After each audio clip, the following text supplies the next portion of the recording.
There may be some more people joining, but I think we should jump in because you're here and it's time. We'll do a quick share. Yeah.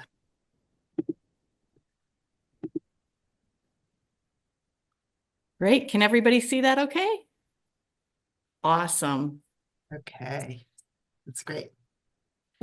Well, welcome everybody. This is a brief info session on CBE Catalyst, something we're very excited to share with you. I'm Katrina Wenzel. I am the Director of Learning Design at reDesign. And I'm Antonia Rudenstein. I'm the executive director and one of the original founders. Um, yeah, And I'm Emily Emily. Isabel. Yeah, it's great to see everyone. I manage our design, multimedia, and communications. So if you have questions, you're poking around on the website and you can't find something, feel free to reach out to me. I'm your person. So thank you all for being here. And please feel free to use the chat along the way. Emily's going to be keeping an eye on it for us. And if you have questions, this is meant to be informal. So stop us at any point, unmute yourself, throw something in the chat. And to get us started so we can be responsive to your needs, if you could put in the chat who you are, what institution, school or district or state you represent, and if you have any specific questions you're hoping to get information about today, about Catalyst, we will do some general things, but again, we want to be responsive to your needs. So if you could throw that in the chat and we'll just get started to make sure we're being sensitive to your time. All right. I'm not going to go into much detail about the redesign's origin story, but what I want to describe for just a moment is the origin story of CBE Catalyst, which is about 20 years ago, redesign started doing work with networks of schools, states, districts, like groupings of schools. And we've had the privilege of doing some, state level work as well as district and foundation funded work. And what we've done, what CBE Catalyst emerged or is a culmination of all of the learning we've done through that kind of work, where we've really had to think a lot about when you bring schools together in any kind of configuration, what are the most potent and powerful learning experiences you can create for them? And so we've taken all of the learning from that and begun to bring it together into CBE Catalyst. So as we go through today, we're going to talk through some of the things we've learned and how they manifest in CBE Catalyst. All right, so these are the 6 most powerful learnings we've had. I'm not going to read them aloud, you can see them, but we're going to walk through each of these and show you how they fit inside a CBE Catalyst. So here we go. All right. So first of all, we've certainly learned, and I don't think this will surprise any of you, that CBL and CBE is a team sport. If it is the pet project of a single administrator, that is not going to be what makes it happen. And because of that, we ask that CBL Catalyst teams come together from a school or a district. And we ask that your team be a mix of 4 to 6 people, administrators and practitioners. And that is a mix of classroom teachers, counselors, whoever it is that can come together to spearhead this work. It's essential that it is both administrators and practitioners. And together, as a team, you will create an action plan, you'll plan scaling strategies, you'll get professional learning, you'll be given some skills to create professional learning for your staff, and you'll develop designs together for the classroom and for systems at a school level. If you are here because you are interested in being part of the beta group, which is 3 months free for that team, our ask of you is that you join what we call our Catalyst Essentials start. This is a commitment of 10 weeks. That is a hybrid mix of together learning, not in person, but on Zoom, together learning, and then asynchronous work. And this is a commitment of attending that meeting every other week for 2 hours and 2 hours of asynchronous work about in between. Now, for some folks, that'll be less, for some more, again, based on your needs, but that is just to give you a sense of that work commitment. All right. So over the last 20 years, what we've really come to put together is essentially a fairly complicated map, extensive map of really what begins to shift when you take on CBL. And it doesn't all shift at once. This can be quite a long journey, or it can be it's sort of up to whatever your community has appetite for. And also, not all of the pieces have to shift. But as CBE or Catalyst comes into being, these are each of the areas that we will begin to address with people over time. And so there'll be opportunities for people to have access to resources, materials, and colleagues who are working on each of these different anchor points. And the goal here is that your team decides its entry points. And so the first part of the work, in the first 3 months of the free membership, people will begin to figure out, like, here's the plan I want to build for myself. It might be you're just in a place where you're like, I'm just working on my 3 month plan. I'm not working on my 3 year plan. That's fine. We don't have an agenda about what the plan has to look like, how long it is, how many people, what the starting points are. Our agenda is really that you come up with a plan that meets your context, your school, your district, your community, your stakeholders, and you know them best. So, but this is the array of possible resources that will over time be available in CBE Catalyst. And as we do the work together, we have templates, we have action plans, we have spreadsheets. We'll bring all of that to bear so that you can work off of best practice around CBE, not just sort of random, sort of we're trying to make your lives easier. So we will build things and create things and offer things that are built in best practice so that you can take those and accelerate your work as fast as possible. Another learning that we've had is one, we're better when we have colleagues doing this work. And because of that, one of the things we've discovered in our consulting work is almost every school or district we work with, they want to know who else is doing this work, how can we be connected? And we don't think we need to be the middle people for this. So part of Catalyst is to create this community of practitioners and leaders to come together. And our platform has a community component to it where you can crowdsource ideas, resources, get advice from one another, share successes. And we think that is huge. We also know that case studies are really important, as are looking at other models. And so we have put together, and we will continue to put together more case studies and models from schools we've worked with, districts we've worked with, states we've worked with. And those become available to you as Catalyst members. We also know, we know this about adult learning overall, but we certainly know this about the CBE space. Teachers and administrators do not have time, and yet we do this often, to stay in the philosophical space for too long.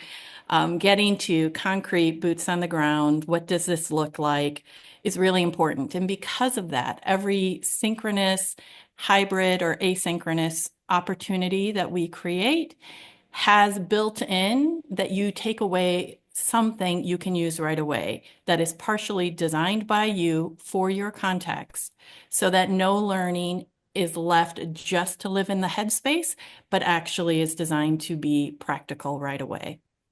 We also have partnered with Inkwire and PlayLab, two AI EdTech organizations, to have free piloting spaces for our Catalyst members. So with Inkwire, you can build projects that are competency-based and skill-based using AI with some really simple prompts and AI to help all along. And for Play Lab, our hope is that together we can build AI tools and bots and coaches that help you with your designs of systems and policies.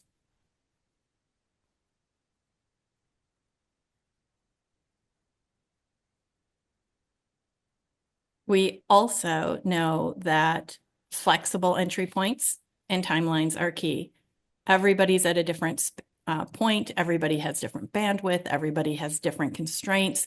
And because of that, we have a constant rotation of opportunities. This is everything from one-offs like webinars and coaching sessions and workshops to every month having a couple of asynchronous modules that are purposely bite-sized, that people can opt in. There's always a cohort to join for the month if you want to jump in. And the whole idea is that it is flexible based on your needs.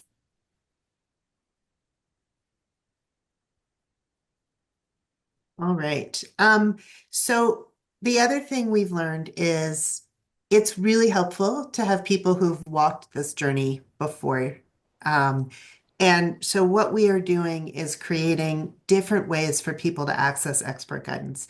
Redesign has a lot of depth in this area, but we are by far not the only ones. And so you will come with your own expertise. You've tried things, you know your audience, you've worked through things. You'll have your own models and examples to share with each other. So we'll have live coaching sessions with our people.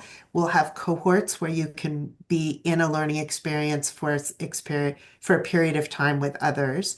But we're also going to figure out youth feedback sessions. So maybe you're building a project, or maybe you're trying to figure out what a report card could look like and what would work. Or maybe you want to you're rethinking through some of your policies around revision and grading, and you want feedback from young people. So we'll create some feedback sessions that young people are part of, and then also with each other. So you'll bring something to workshop with each other, not just with the redesign team. And then we're also building partnerships with thought leaders and other experts in the field who can come and do sessions. And what you can see at the bottom is we've organized CBE Catalyst around um, in quarterly chunks. So between now and May is this sort of make a plan, get organized, begin to put your team together. May through July, we're going to have two different foci. One is on grading and reporting, and the other is AI agents and learning management systems. Now, that doesn't mean that's the only thing that can happen or will happen, but we will be, in particular, fostering experiences around those two areas from the map. And then each quarter, there'll be another two areas, and we will continue to build out resources. So it gives us a way to give coherence to your experience without limiting too much what you have access to. And again, all of it is opt-in. You will choose like, yeah, I already have an LMS. I'm not doing anything on that. I'm going to work on this other thing over here. That's fine. This is not like a graduate program where you are run through a program. There's offerings, and then there are choices that you're making based on your plan and your time commitment and what works for your context. So I'm going to stop sharing here for a second, and I'm going to jump into the platform itself just so you can get a little bit of a hint of what it looks like. So give me 1 second, and then I will reshare.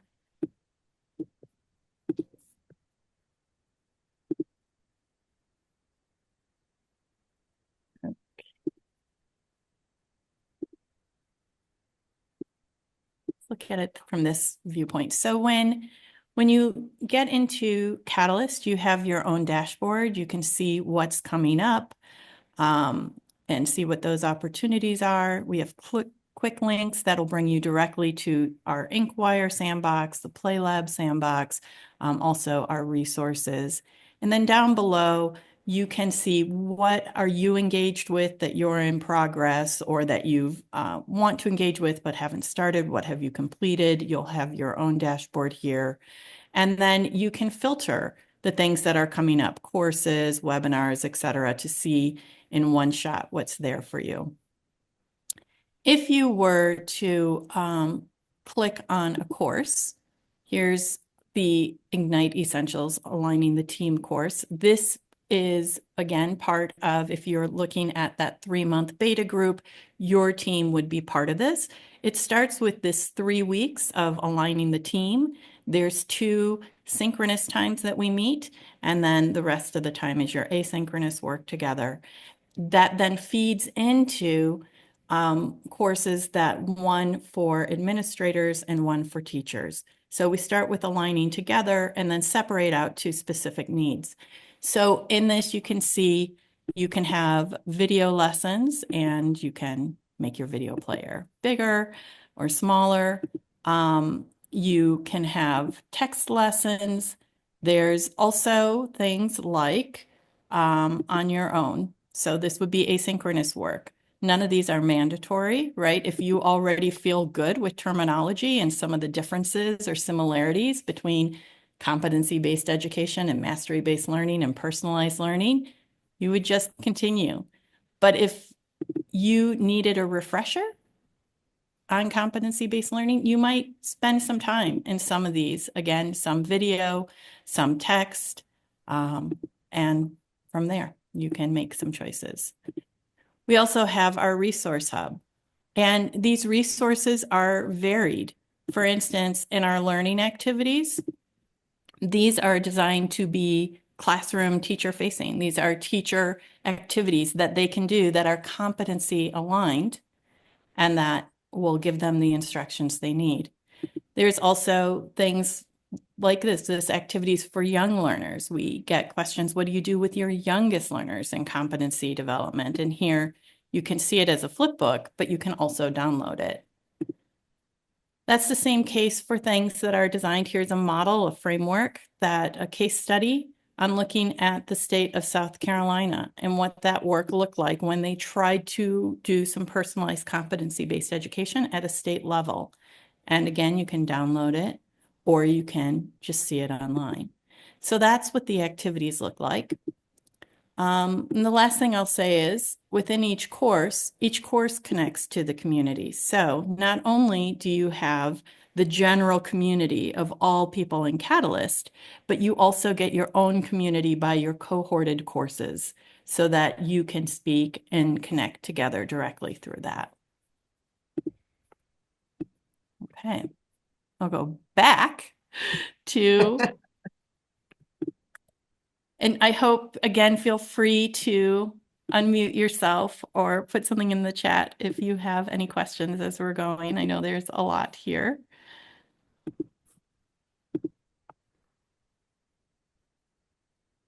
So, nitty gritty.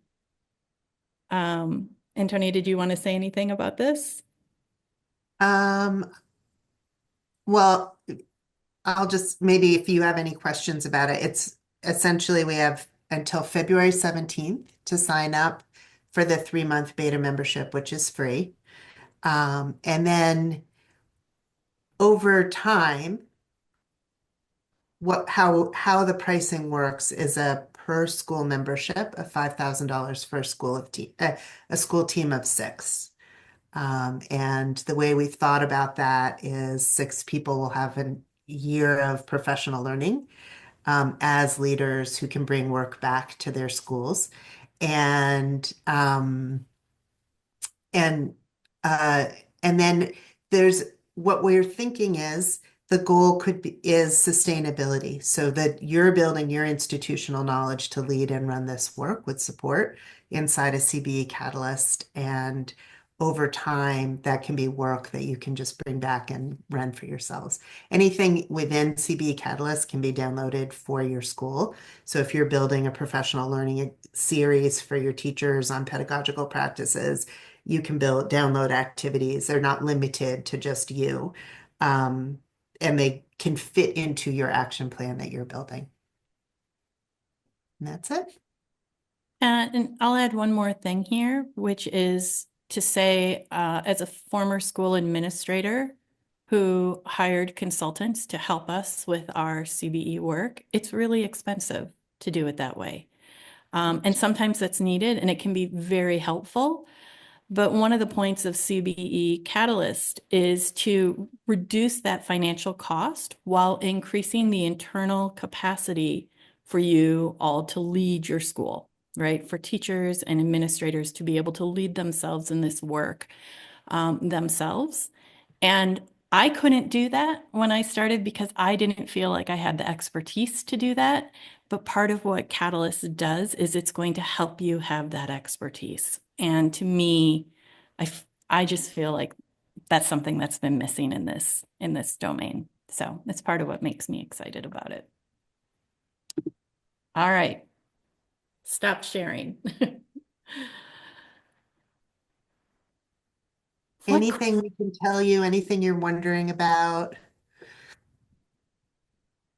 Are those last slides going to be, hi everybody. Are those, my ADHD just went wild right there.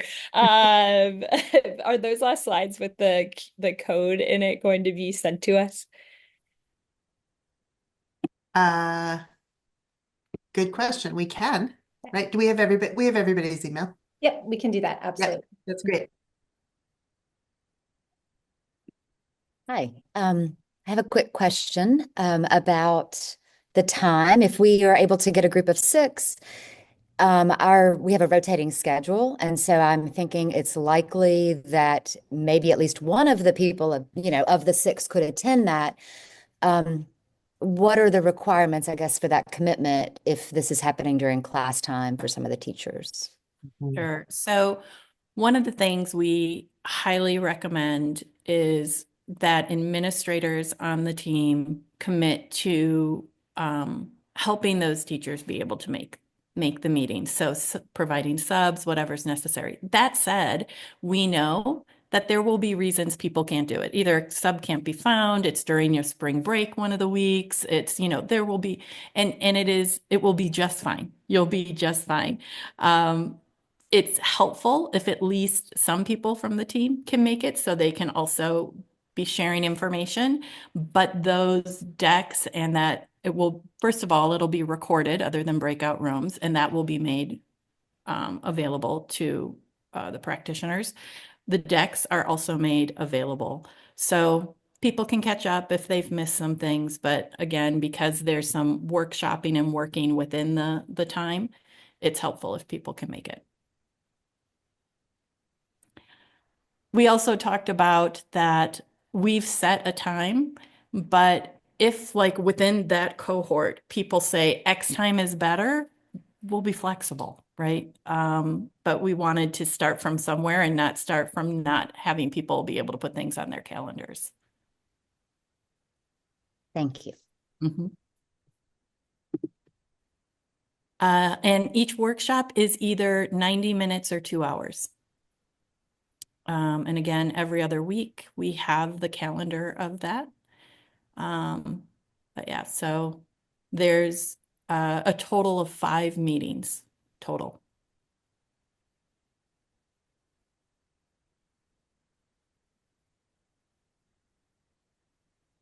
Trina, I wasn't sure if you saw Malcolm's question, asking if the goal with a 1-year subscription, that the team would be then relatively independent sorry, I just got bumped as I was Adopt and revise, yeah. yeah. So this is a great point. So reDesign has the Future 9. It is our open source free competency framework that we developed over years and years and years of time. But it is not required that anybody use it, adopt it, adapt it. If you have your own framework that you're using, if you want to create your own framework, if that all works. This is not a Future 9 membership. This is a competency-based education membership, and we know that looks different for different schools and areas. That said, of course, we are big proponents of the Future 9, and we actually have an adaptation guide for those who want to work with it, adopt it, adapt it. It's part of your Catalyst membership. We will refer to it as a universal way that we talk about competencies because it will serve as a model, a universal model, an example for us, but it is not necessary that anybody use it. Malcolm had a slightly different question, I think, Trina, which was, will they be fully independent at the end of a year if they do a membership? And Huh. what I would say is this tends to be a multi-year journey. And some schools are incredibly DIY, like I got what I needed and I'm off and I'm gonna just, try stuff myself. And others are like will want to stay in the community and keep learning with and from each other. And the way we have built it because of the quarterly foci is that we assume there will be added value we will continue to add value year over year and build out the knowledge base, build out the offerings.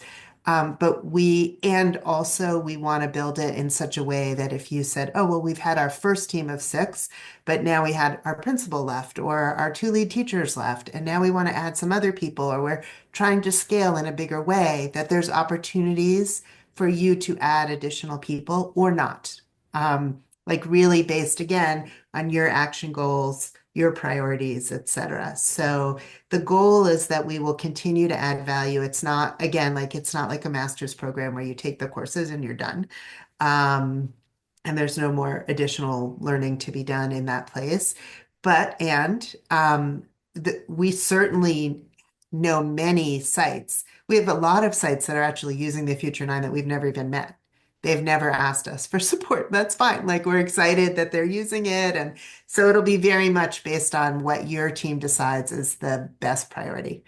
Um, Yeah, and I'd also add, again, for this beta group, we're asking for the commitment to the Ignite Essentials during this first quarter, March through May. However, we will do the Ignite Essentials every quarter that there's an interest for it. Like that will be an ongoing thing in the background.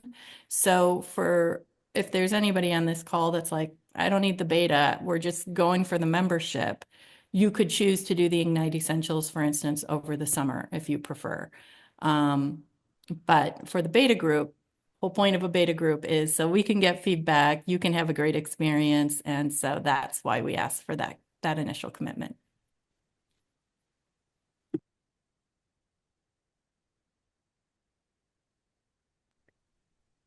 Okay, anything else?